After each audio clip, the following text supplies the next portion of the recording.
రాజన్న సిరిసిల్ల జిల్లా ముస్తాబాద్ మండల కేంద్రంలోని మండల కాంగ్రెస్ పార్టీ కార్యాలయంలో పార్టీ అధ్యక్షుడు ఎల్లా బాలరెడ్డి ఆధ్వర్యంలో మీడియా సమావేశం నిర్వహించారు. ఈ సందర్భంగా వారు మాట్లాడుతూ గత బీఆర్ఎస్ ప్రభుత్వం 9 ఏళ్లు అధికారంలో ఉండి అకాల వర్షానికి నష్టపోయిన రైతులకు నష్టపరిహారం కానీ రుణమాఫీ కానీ చేయలేదని అన్నారు. పార్లమెంట్ ఎన్నికల్లో ఆ పార్టీ ఉనికిని కాపాడుకోవడం కోసం కాంగ్రెస్ ప్రభుత్వంపై పంట నష్ట పరిహారం ఇవ్వడం లేదని విమర్శలు చేయడం సిగ్గుచేటు అన్నారు. వడగండ్ల వర్షానికి పంట పొలాలు నష్టపోయాయని తెలియగానే సీఎం రేవంత్ రెడ్డి వ్యవసాయ శాఖ అధికారులకు ఆదేశాలు ఇచ్చి వెంటనే ఎంత మేరకు పంట నష్టమైందో సర్వే చేయించారని గుర్తు చేశారు. నష్టపోయిన ప్రతి రైతుకు పరిహారం అందజేస్తామని అన్నారు. ఈ కార్యక్రమంలో జెడ్పీటీసీ గుండం నర్సయ్య, ఎంపీటీసీ గుండెలి శ్రీనివాస్ గౌడ్, కొండం రాజిరెడ్డి, పట్టణ అధ్యక్షులు గజ్జల రాజు, తలారి నరసింహులు, శీల ప్రశాంత్, నాయకులు, కార్యకర్తలు ఉన్నారు.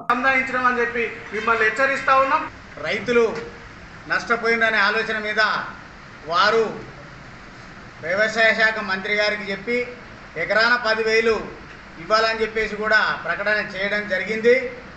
అది చాలా దూరదృష్టి పెట్టి చేసినటువంటి ప్రకటన.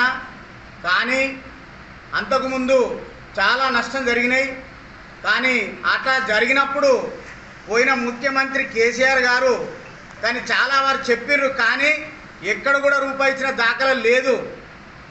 ఈ మధ్యన రాష్ట్రంలో కురిచినటువంటి అకాల వర్షాలే కావచ్చు, మరి వడగళ్ళ వాన వల్ల నష్టపోయినటువంటి వడగళ్ళ వాన వల్ల కూడా నష్టపోయారు.